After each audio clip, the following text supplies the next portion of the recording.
الرجيم بسم الله الرحمن الرحيم الحمد لله رب العالمين وأفضل الصلاة وتم تسليم على أشرف خلقه وخاتم أنبيائه ورسله سيدنا ونبينا محمد الصادق الوعد الأمين وعلى آله وصحبه أجمعين اللهم علمنا ما ينفعنا وانفعنا بما علمتنا وزدنا علما يا عليم اللهم أرنا الحق حقا وارزقنا اتباعه وأرنا الباطل باطلا وارزقنا اجتنابه وأدخلنا برحمتك في عبادك الصالحين. Zahvala dragom gospodaru na njegovim neizmjernim blagodatima. Posebno mu zahvaljujemo na blagodati vjeri kojom nas je on počastio. Molimo gospodara da nam tu blagodat čuva i da nas učini od onih koji u trenutku izlaska njihovih duša iz njihovih tijela kažu la ilaha illallah Muhammedur Rasulullah. Salavat i salam njemu, posljednjem Božijem poslaniku, koji nas je svojim primjerom naučio da vjernik i vjernica ne smiju biti u raskoraku sa svojim riječima. Molimo gospodara da nas pouči korisnom znanju i da nas učini od onih koji rade prema tom znanju. Gospodaru, pokaži nam istinu i počasti nas da slijedimo istinu. Gospodaru, pokaži nam laž i sačuvaj nas od slijeđenja laži, ma u čemu to bilo. Amin. Draga braćo i poštovane sestre, i dalje se družimo sa Sahihom, hadijskom zbirkom imama Buharije. Ja bih vas zamolio malo još samo da priđete kako bi i ovi koji su na vratima mogli sjesti. Možete.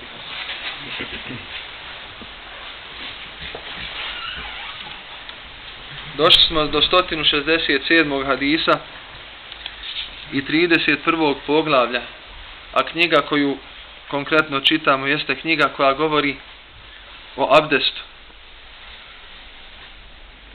Rasulullah sallallahu alaihi wa sallam nas je obavijestio da je abdest nešto što vjernik čuva i da je od znakova iskrenog vjerovanja to da osoba čuva abdest. Kada vidite da je insanu abdest nešto o čemu razmišlja i misli, znajte da je to čovjek koji moli Allaha dželešanhu da ga sačuva od svakoga zla. Jer prilikom uzimanja abdesta mi pripremamo svoju dušu i čistimo svoje tijelo da se odbrani od bilo kakvog napada i bilo kakvog ataka na nas, a pogotovo na našu vjeru. Jedan, možda i najopasniji grijeh, i ujedno je to grijeh koji je prvi učinjen. Iblis lanetullahi alejhi, kada mu je gospodar naredio da učini seždu Ademu, je imao unutrašnju osobinu koja je poslije rezultirala odbijanjem seđde. Gospodar mu rekao, učini seđdu Adem. Kaže, stvorio si ga od zemlje, a stvorio si me od vatre, ja sam bolji. I danas ista je takva situacija. Kaže, ja sam iz te familije, ja njemu da idem. Ko? Ja? Nema govor. Čuvati se oholosti je prvi uvjet da insan za sebe može kazati da je Allahu dragom odan. I najveća bolest koja čovjeka može zadesiti jeste oholost. Zbog toga mi se, između ostalog, na ovim druženjima učimo da izgradimo svoj karakter. Ako gradi svoj karakter, Hazreti Pejgamber sallallahu alejhi ve sellem, kada definiše svoju misiju, kaže, bu'istu li utemmime makarimel ahlak. Poslan sam da upotpunim plemenite ljudske čudi.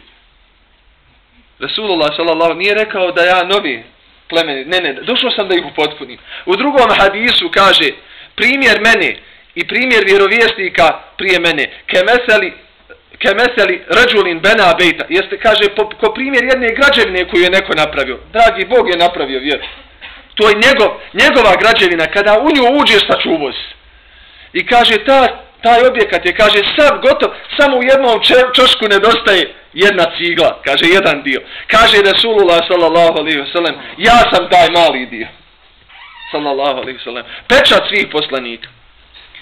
Da bi se mi naučili toj osobini, ovdje u Tabačkom mesčidu, mi uvijek na početku se sjetimo dovom ili fatihom imama Buharije, čiju hadijsku zbirku čitam. Jer kad si ti u stanju priznati da je neko učinio, da je neko uradio, da se neko potrudio, onda ako Bog da u sebi, u stanju si baciti oholost pod noge i reći, alhamdulillah, jeste, ja idem, ali hvala dragom Bogu, ima ih na desetine i na stotine koji također to radi. Ja vas molim da i ovaj put to ne bude izuzetak i da se sjetimo imama Buhari jednom fatihom ili dovom. Redain lillahi fatih.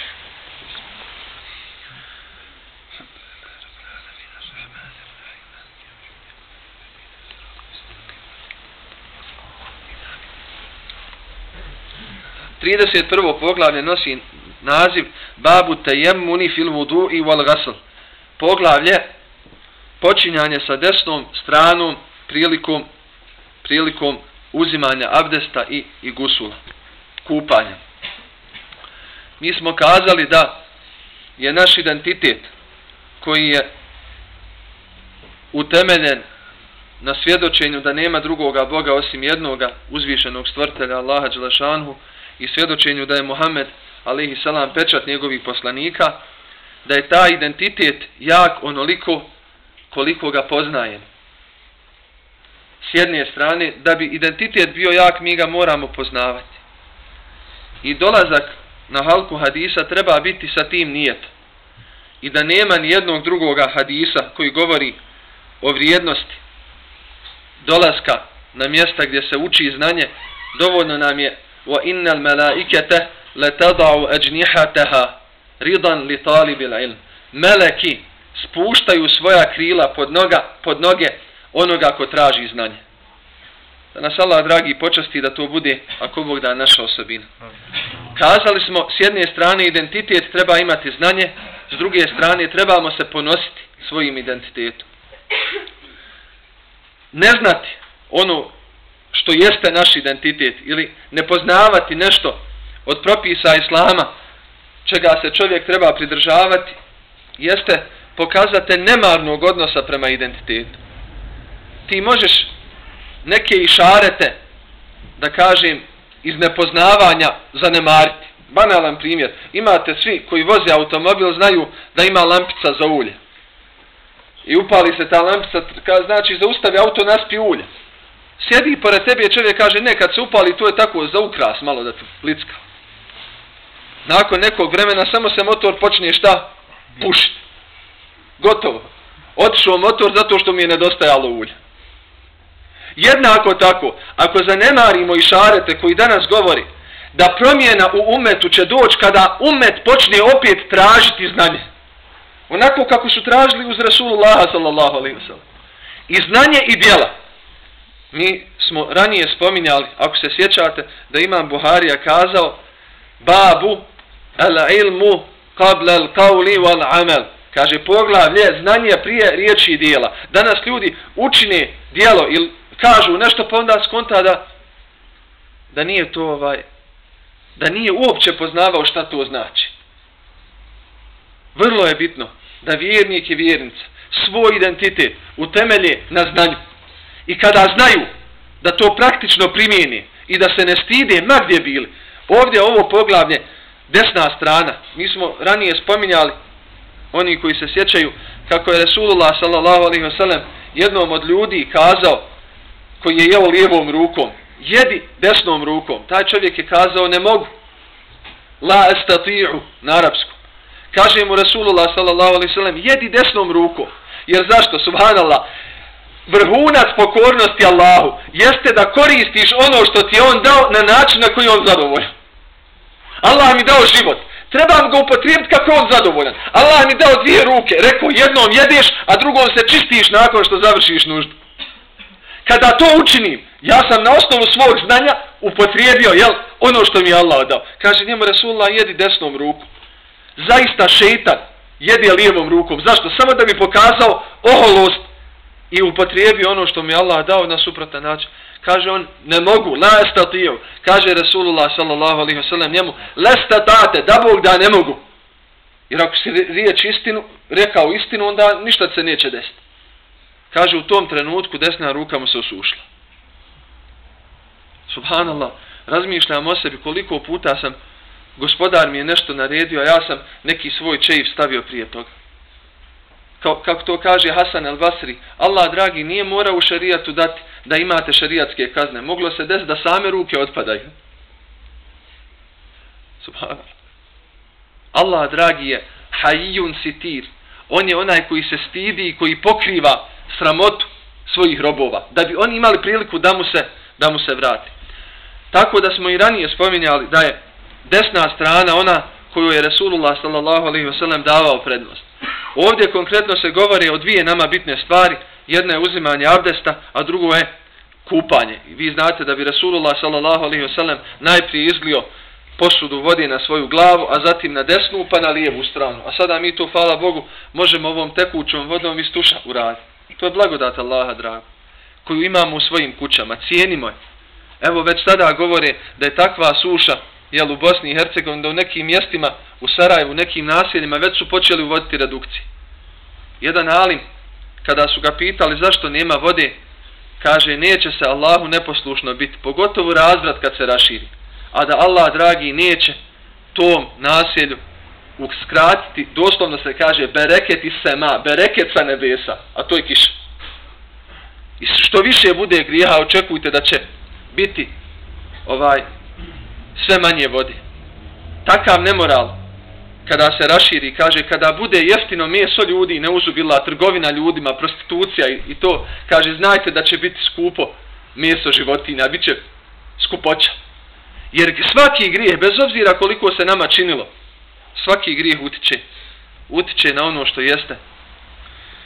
što jeste u društvu. Ima Malik radijallahu anhu, jedan od velikana, kada bi čuo da grmi pored Medine, izašao bi izvan Medine, pitaju ga zašto, kaže strah me je da Allah ne kazni stanovnike Medine zbog mojih grija. Danas mi moramo početi sa svojom odgovornošću.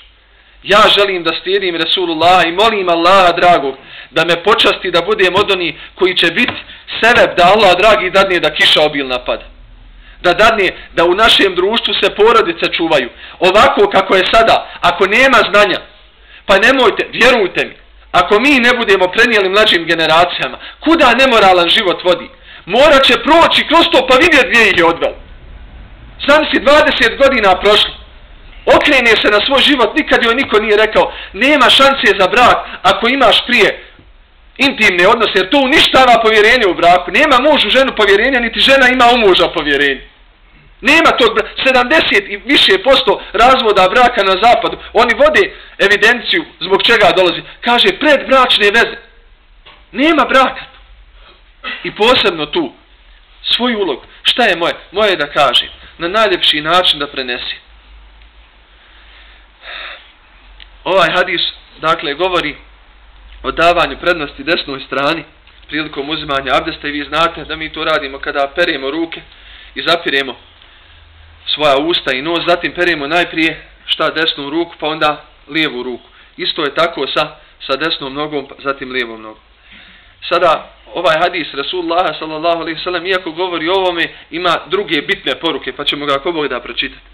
Kaže se u senedu, nizu prenosilaca hadisa, haddesena Musaddad, prenio nam je Musaddad, kala haddesena Ismail od Ismaila, kala haddesena Halid an Hafsata binti Sirin, prenio nam je Halid od Hafse kćerke Sirina, an Ummi Atija, od Hazreti Ummi Atije, to je jedna od sahabijki plemenitih žena koje su povjerovale i podržale Resulullah sallallahu alaihi wa sallam. Kalet, ona je kazala, kale nebiju sallallahu alaihi wa sallam, rekao im je vjerovjesnik sallallahu alaihi wa sallam, fi gasli ibnetihi, kada su gasulile, kupale kćerku Muhammeda sallallahu alaihi wa sallam koja je preselila.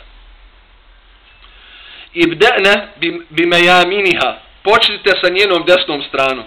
Wa mawdi al-wudu'i minha, i sa onim mjestima koja je ona prava prilikom uzimanja abdesta. Ovaj hadis Rasulullah sallallahu alaihi wa sallam podsjeća nas da nema teške situacije. Sve kćeri i svi sinovi Muhameda sallallahu alejhi ve sellem, osim Hazreti Fatime, Resulullah ih je ispratio s ovog svijeta i preselili su prije njegovog preseljenja. Sva djeca. I kada neko govori o iskušenjima, neka samo pogleda pečata svih poslanika.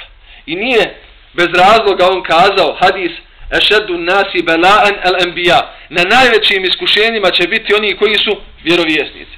Zamisli, 5 od svoje 6 djece da ukopaš. Sallallahu alaihi wa sallam. I kako? Subhanallah, jedan od naših alima, da ga Allah dragi poživio, je izgubio dijete i kada su klanjali dženazu, čovjek koji je bio prisutan, prenio mi je, dakle nisam bio tu, kaže, okrenuo se nakon dženaze svome djetetu, sinu, koji je vrlo mlad preselio, kaže, uzvišeni gospodar kaže, robe moj, ako nisi zadovoljan mojim određenjem, onda traži drugog gospodara. Kaže, ja sam zadovoljan, jeste teško, ali zadovoljan sam sa određenjem uzvišenog stvoritelja. To su dragocjeni trenuci. Ovdje, u ovome hadisu, ima poruka jedna vrlo bitna. Da je Allah, dragi, nama dao takav sistem življenja, da su apsolutno od trenutka rođenja djeteta do ispraćaja sa ovoga svijeta, svi su detalji obuhvaćeni. Svi. Vi znate kada se dijete rodi, kada ga okupaju, prouči se ezan i kamet, a kada odlazi s ovoga svijeta, klanja mu se dženaza. Između ta dva događaja, elhamdulillah, sve, samo pitaj, kazat će se kako je u islamu i kako bi trebao. Oni koji dolaze češće znaju, spominjao sam, žena jedna, sin joj je primio islam i ona se naljutila u Francuskoj i nije željela da sa njim komunicira. Allah, dragi, ga poživio par mjeseci, on preselio na ahiret. Allah, kome, subhanallah, čitav život radiš Allahu na seđdu, ali u srcu neku veličinu i neku oholost. Pred preseljenje budeš kako ne treba i ne do Bog preseliš kako ne treba. I kaže, povuklo je srce da vidi svoje dijete i odlazi u islamski centar gdje ga sulhana. Kaže, mogu li vidjeti sina? Kaže, možeš. Dolazi, pošla je sa njegovim ahbabom, kaže, ovo je, gospođo, mi njega počeli kupat, mi muslimani okupamo umrli prije nego što ih ukopamo. Kaže, dobro. Kaže, sjedite, pogledajte. I on s njega stavili na sto, pokriveno stidno mjesto. Baš nako dostojanstveno. Ko insan, a ne ko hajvan. Okupali ga, oprali ga, namirisali ga, obukli mu čefine i otkrili mu lice. Jer je dozvoljeno da, znate da je Hazreti Abu Bekr poljubio Resulullaha sallallahu alaihi sallam nakon preseljenja. Kaže, gleda ta žena, nemuslimanka. Kaže, prišla, poljubila sina, kaže, hvala ti sine. Dok je izlazila, kaže, kako je moj sin primio islam, kaže, pa eto, družio se s muslimanima, vidio, gledajte šta je, kaže, vidio da muslimani ne lažu. Ja kažem, jara, hvala Bog, pa se nije sa mnom družio. Obećaš mu, doćeš i prevariš ga. Kaže, vidio da muslimani vole Boga, vole sve poslanike, čine dobro. Ne, ja vas ne pitam zašto je primio, ja vas pitam kako je primio. To je zašto, ovo je kako. Kaže, to je lako, kaže, opereš jednom usta i nosi, opereš čitavo tijelo i kažeš ašhadu an la ilaha illa Allahu, ašhadu anne Muhammeden Rasulullah. Kaže, možeš li mi napisati to? Što to znači? Kaže, svjedočim da je samo jedan Bog i svjedočim da je Muhammed njegov poslanik. Kaže, mogu li još jednom vidjeti sina? Kaže, možeš. Mi ćemo ga iz ikindije ukopati, dođi prije ikindije da obaviš taj svoj posljednji opraštaj. Kaže, došla je žena poslije ikindije, okupala se, pokrila se i pred svojim umrlim sinom rekla ešhadu an la ilaha illallah, ešhadu anne Muhammeden Rasul. Pa kaže, ja tebe ne pitam kako si primila islam, znam, ja ti objasnio. Ja tebe pitam zašto si primila islam. I zapamtite ovo. Islama ima onoliko koliko ima muslimana, ljudi. I mene nije strah za islam. Allah će nas zamijeniti, dovesti druge ljude koji će voliti Allaha, voliti poslanika i rad za to. Mene nije strah za islam. Samo znam da ja imam svoju odgovornost i svoje mane. Kaže žena, zapamtite, oni koji se druže više sa mnom znaju. Kaže, kada sam vidjela kako su vam Allah i poslanik naredili da se odnosite prema umrlima, kako li se tek odnosite prema živima. Dovoljno je bilo da vidi, to nema u Kur'anu, to je sunnet Resulullaha sallallahu. Samo vidjela kako mi umrle ispraćamo sa, kaže, la ilaha illallah Muhammedu Rasul. Kako? Koja je to? Kaže im jedan čovjek ima prilikom zadnje posjete. Kaže, znaš kako ovdje ukopaju ljude, jedna od evropskih zemalja. Kaže, čak ih ne spuštaju u raku, nego i bace, sanduk se doveze kolicima, kaže, nagnu se kolica, nagnu i kaže, sanduk, kaže, sleti, kaže. I kaže, ja njega jednom pozovem da vidi kako mi muslimani. I subhanallah. I vidio čefine, vidio tabut, vidio, okupali ga sve. Sad mi pričao. U srcu Evropske unije, kaže, subhanallah, pogledajte logike njihove. Kaže, šta kažeš na naš način ispraćaja? Kako je rekao? Kaže, brže, gleda, subhanallah, brže, efikasnije i kaže jeftinije. Allahu dragi. Pa zamisli tog srca koje gleda, jel mu jeftinije, jel mu nije jeftinije. Allahu dragi. Vjernik i vjernica se ponose svakim aspektom sunneta Resulullah, svakim djelićem, svakim segmentom njegovog života se ponose. Jedan od aspekata je upravo ovo.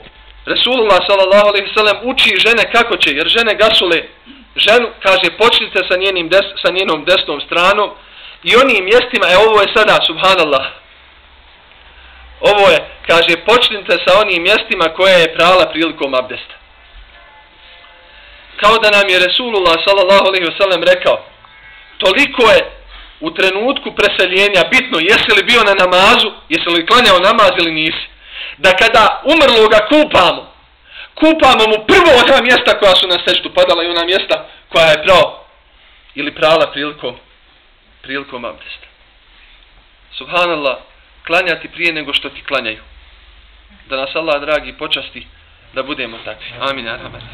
Drugi hadis je حدثنا حفص بن عمر prenio nam je Hafs ibn Umar حدثنا شعبة od Šu'be قال أخبرنا أشعث ibn Sulaim od Ešasa ibn Sulaima قال سمعت أبي عن مسروق عن عائشة čuo sam svoga oca od Mesruka od Hazreti Aisha radijallahu anha da je rekla قالت كان النبي صلى الله عليه وسلم يعجبه التيمن في تنعله وترجله وطهوره في شأنه كلها. Sada nam Hazreti Aisha prenosi jedan aspekt koji je vezan za svakodnevni život, ne samo za trenutak kada gasulimo umrli. Jer ovaj prethodni hadis govori o jednoj posebnoj situaciji. Kaže Hazreti Aisha, vjerovjesnik sallallahu alejhi ve sellem je volio uvijek započeti sa desnom stranom. Kada bi oblačio svoju obuću, započeo bi sa desnom stranom. Kada bi se češljao bi najprije desnu stranu pa lijevu, jer je Resulullah imao dužu kosu sallallahu alejhi ve sellem. Kaže, kada bi se čistio, kada bi kupao se i uzimao abdest, kaže, u svim stvarima Resulullah sallallahu alejhi ve sellem bi započinjao sa desnom stranom. Fa amma man utiya kitabahu bi yaminihi fa sawfa yuhasabu hisaban yasira. Kaže gospodar u Kur'anu Kerimu, zaista onaj kome knjiga bude data u desnu ruku, taj će lako položiti račun. Allah najbolje zna šta je mudrost desne strane, ali mi to trebamo praktikovati, jer je to sunnet našeg miljenika Muhammeda sallallahu alejhi ve sellem. Međutim, jedna od stvari koju bih vas zamolio, sljedeći put kada oblačite obuću, ili kada se češljate, ili kada radite bilo šta od onih stvari gdje se počinje onako kako je Resulullah radio, neka ti na um padne da na sudnjem danu se knjiga daje ili u desnu ili u lijevu ruku. I oni koji znaju da su naši ljudi u abdeskim dovama između ostalog učili, gospodaru moj, Allahumma a'tini kitabi bi yamini. Kaže, gospodaru moj, dadni mi knjigu moju u desnu ruku. Svaki put kada uzmeš abdest, subhanallah, pereš desnu ruku ili oblačiš obuću, pomisli na to da na sudnjem danu ili u desnu ili u lijevu ruku ide knjiga. Onaj čija djela budu dobra, ide mu knjiga u desnu ruku. Ovo je jedan aspekt sunneta Muhammeda sallallahu alejhi ve sellem koji je vrlo bitan. On nije nešto, i danas vam moram reći, mi najviše volimo činiti od sunneta Muhammeda sallallahu alejhi ve sellem ono gdje nas drugi ljudi mogu nešto identificirati, prepoznati potom. Vjerujte mi da duševna stanja Resulullaha sallallahu alejhi ve sellem je najteže slijediti. Najteže je ono što niko ne vidi osim gospodara, stvoritelja, da si ti miljenika Muhammeda slijedi u tom aspektu. I zato imaš najveću nagradu. Jer si to učinio u trenutku kada te niko nije vidio. Jedan od aspekata je sigurno ovo što sam danas i ovi hadisi koje smo danas spomenuli. Vrlo bitna stvar je da se oslobađamo stida. Nemojte. Iftar, ja sam to spominjao, iftar, oni jedu lijevom rukom. Desnom rukom možeš, ako pišeš lijevom, nikakav problem. Pletiš lijevom žene ili bilo što. Normalno, ima ljudi kome je lijeva strana, ali kod djela, desnom rukom. Nauči se da jedeš desnom rukom. Nauči se da jedeš onako kako je Muhammed sallallahu alejhi ve sellem jeo, jer svaki put kada upotrijebiš svoju desnu ruku prilikom jela i kažeš bismillah, imaš dvije nagrade. Prvo rekao si ešhedu an la ilaha illallah jer si rekao bismillah. Drugo, rekao si ešhedu enne Muhammeden Rasulullah jer si jeo kako? Desnom rukom. Šehadet si svoj rekao prilikom svakog obroka. I to ne na bilo koji način nego šta praktično. To je ono što trebamo. Kad praktično budemo ljudima pokazivali da je islam ljepota koja osvaja, ali moraš je živjeti. Danas se svi stilovi nameću. Da živi 40 dana. Živi odanost Allahu 40 dana, tako mi Allaha nećeš i ostavi. Ali se čuvaj da pretjeraš. Ako osoba pretjera, onda će ga vjera savladati. Ja molim Gospodara da nas počasti da ove stvari na pravi način razumijemo. Da nas Allah dragi zaštiti od svakog zla, posebno od zla nas sami. Molim Gospodara najvećim imenom njegovim da naše dove usliša, a i ovu dovu koju ćemo sada proučiti.